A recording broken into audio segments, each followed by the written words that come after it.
നിങ്ങൾക്ക് എല്ലാവർക്കും മിസാസ് കിച്ചണിലേക്ക് സ്വാഗതം. ഞാൻ ശോഭിത. ഇന്ന് നമ്മൾ കോഴിമുട്ട കൊണ്ട് നല്ല ടേസ്റ്റി സ്നാക്ക് ഉണ്ടാക്കാൻ പോകുന്നത് മറ്റൊന്നുമല്ല, എഗ് ഫിംഗർ അല്ലെങ്കിൽ എഗ് നഗ്ഗറ്റ്സ് ഉണ്ടാക്കാൻ പോകുന്നത്. അതിനായി ഞാനിവിടെ 3 കോഴിമുട്ട എടുത്തിട്ടുണ്ട്. അതാദ്യം നമുക്ക് പൊട്ടിച്ച് ഒരു ബൗളിലേക്ക് ഇട്ട് കൊടുക്കാം. വളരെ പെട്ടെന്ന് തയ്യാറാക്കാൻ പറ്റിയൊരു സ്നാക്കാണ് കേട്ടോ ഇത്. അതുപോലെ തന്നെ നല്ല ടേസ്റ്റുമാണ് ഇതിന്. ഇനി ഇതിനകത്തേക്ക് 1/2 ടീസ്പൂൺ കുരുമുളക് പൊടിയും ഒരു നുള്ളുപ്പും ഇട്ടിട്ട് നന്നായിട്ടൊന്ന് ബീറ്റ് ചെയ്തെടുക്കാം. ഇനി ഒരു ഫ്രൈ പാനിൽ അല്പം ഓയിൽ ഒഴിച്ച് ചൂടാക്കിയിട്ട് അതിനകത്തേക്ക് നമ്മൾ ബീറ്റ് ചെയ്ത് വെച്ച മുട്ട ഒഴിച്ച് കൊടുക്കാം. നമ്മൾ മുട്ട പൊരിക്കുന്ന പോലെ തന്നെ അല്പനേരം കഴിഞ്ഞ് ഒന്ന് മറിച്ചിട്ട് കൊടുക്കാം. അല്ലെങ്കിൽ ഒരു 3-4 മിനിറ്റ് മൂടി വെച്ചിട്ട് എടുത്താലും മതി. എന്നിട്ട് ഒരു 2 മിനിറ്റും കൂടെ ഇപ്പുറഭാഗം കുക്ക് ചെയ്തിട്ട് നമുക്കിതൊന്ന് കട്ട് ചെയ്തെടുക്കാം. ഒന്ന് ചൂടാറുമ്പോൾ ഇതൊന്ന് കട്ട് ചെയ്തെടുക്കാം. വല്ലാണ്ട് മുരിച്ചൊന്നും എടുക്കണ്ട, 2 ഭാഗം മുരിച്ചെടുക്കണ്ട, അതൊന്ന് സെറ്റാവാൻ വേണ്ടി മാത്രമാണ്. ഇനി വേറൊരു ബൗളിൽ 3 ടേബിൾ സ്പൂൺ മൈദയും 1.5 ടേബിൾ സ്പൂൺ കോൺഫ്ലോറും ഇട്ട് കൊടുത്തിട്ടുണ്ട്. ഇനി 1 ടീസ്പൂൺ ഇഞ്ചി വെളുത്തുള്ളി പേസ്റ്റ്, 1/2 ടീസ്പൂൺ കുരുമുളക് പൊടി, 1/4 ടീസ്പൂൺ വൈറ്റ് പെപ്പർ പൗഡർ, നിർബന്ധമില്ല, ഉണ്ടെങ്കിൽ മാത്രം ചേർത്ത് കൊടുത്താൽ മതി, ആവശ്യത്തിന് ഉപ്പ് ഇട്ടിട്ട് 1/4 കപ്പ് വെള്ളം ഒഴിച്ചിട്ടൊന്ന് മിക്സ് ചെയ്യാം.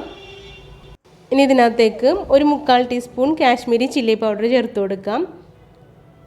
അല്പം കൂടി വെള്ളം ഒഴിച്ചിട്ട് നന്നായിട്ടൊന്ന് മിക്സ് ചെയ്തെടുക്കാം. അപ്പം ഞാൻ ഏതാണ്ട് 1/2 കപ്പ് വെള്ളത്തിൻ്റെ അടുത്ത് ഒഴിച്ചു കൊടുത്തിട്ടുണ്ട്. നന്നായിട്ടൊന്ന് മിക്സ് ചെയ്തെടുത്തിട്ടുണ്ട്.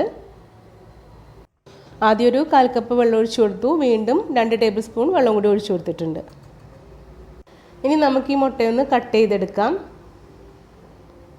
അപ്പോൾ ഈ ഒരു തിക്നെസ്സാണ് നമ്മുടെ മുട്ടയ്ക്ക് ഉള്ളത് കേട്ടോ. നമ്മൾ ആ ബാറ്ററിൽ മുക്കി ഫ്രൈ ചെയ്യുമ്പോൾ ഇതൊന്നും കൂടെ വലുതായിട്ട് വരും, നല്ല കട്ടിയായിട്ട് വരും. അപ്പോൾ ഇത്രയും കട്ടി മതിയാവും, കുഴപ്പമില്ല കേട്ടോ. ഇനി ഇത് നമുക്ക് കുറച്ച് നീളത്തിലൊന്ന് കട്ട് ചെയ്തെടുക്കാം. അപ്പോൾ ഈ ഷേപ്പ് തന്നെ വേണമെന്നില്ല, നമുക്ക് ഇഷ്ടമുള്ള ഷേപ്പിൽ ഇത് കട്ട് ചെയ്തെടുക്കാവുന്നതാണ് കേട്ടോ.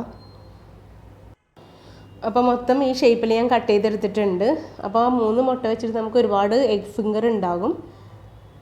ഇനി കുറച്ച് ബ്രെഡ് പൊടിച്ചത് ഒരു പ്ലേറ്റിലേക്ക് ഇട്ട് കൊടുക്കാം. എന്നിട്ടൊന്നത് നിരത്തി വയ്ക്കാം. എന്നിട്ട് ഓരോ കട്ട് ചെയ്ത് വെച്ച മുട്ടയും എടുത്തിട്ട് ആ ബാറ്ററിൽ മുക്കിയിട്ട് ബ്രെഡ് ക്രംസിൽ ഒന്ന് മുക്കിയെടുക്കാം. അപ്പോൾ നിങ്ങൾക്ക് ഈ വീഡിയോ ഇഷ്ടമായെങ്കിൽ ലൈക്ക് കൊടുക്കാൻ മറക്കരുത്.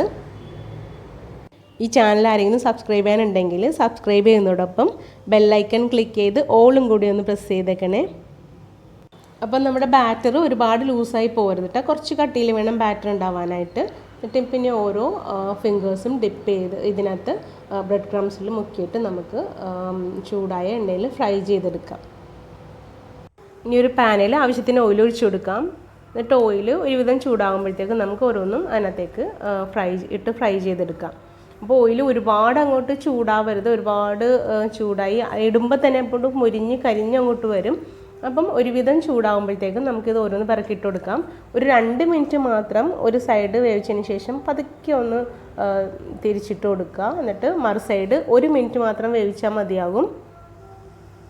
അതിൻ്റെ ഉള്ളിലുള്ള മുട്ട ഓൾറെഡി കുക്ക്ഡ് ആണല്ലോ, അപ്പോൾ ഒരുപാട് സമയമൊന്നും എടുക്കില്ല. പിന്നെ കുറേ നേരം ഓയിൽ കിടന്നിട്ടുണ്ടെങ്കിൽ പെട്ടെന്ന് കരിഞ്ഞു പോകും. അപ്പോൾ ഒരുപാട് സമയമൊന്നും എടുക്കില്ല, ഫ്രൈ ചെയ്തെടുക്കാൻ വളരെ എളുപ്പമാണ്. അപ്പോൾ തീർച്ചയായും നിങ്ങളെല്ലാവരും ഇതൊന്ന് ഉണ്ടാക്കി നോക്കണം. നല്ല അടിപൊളി ടേസ്റ്റാണ്. നമ്മൾ ചിക്കൻ നഗ്ഗറ്റ്സൊക്കെ ടേസ്റ്റില്ലേ, ആ ഒരു ടേസ്റ്റാണ് ഇതിനുള്ളത്. അപ്പോൾ നിങ്ങളിത് ഉണ്ടാക്കിയിട്ട് നിങ്ങളുടെ അഭിപ്രായങ്ങളും നിർദ്ദേശങ്ങളും എന്നെ കമൻറ്റ് ബോക്സിൽ അറിയിക്കണം. ഈ വീഡിയോ നിങ്ങളുടെ ഫ്രണ്ട്സ് ആൻഡ് ഫാമിലിക്ക് ഒന്ന് ഷെയറും കൂടെ ചെയ്തേക്കണേ. Thank you.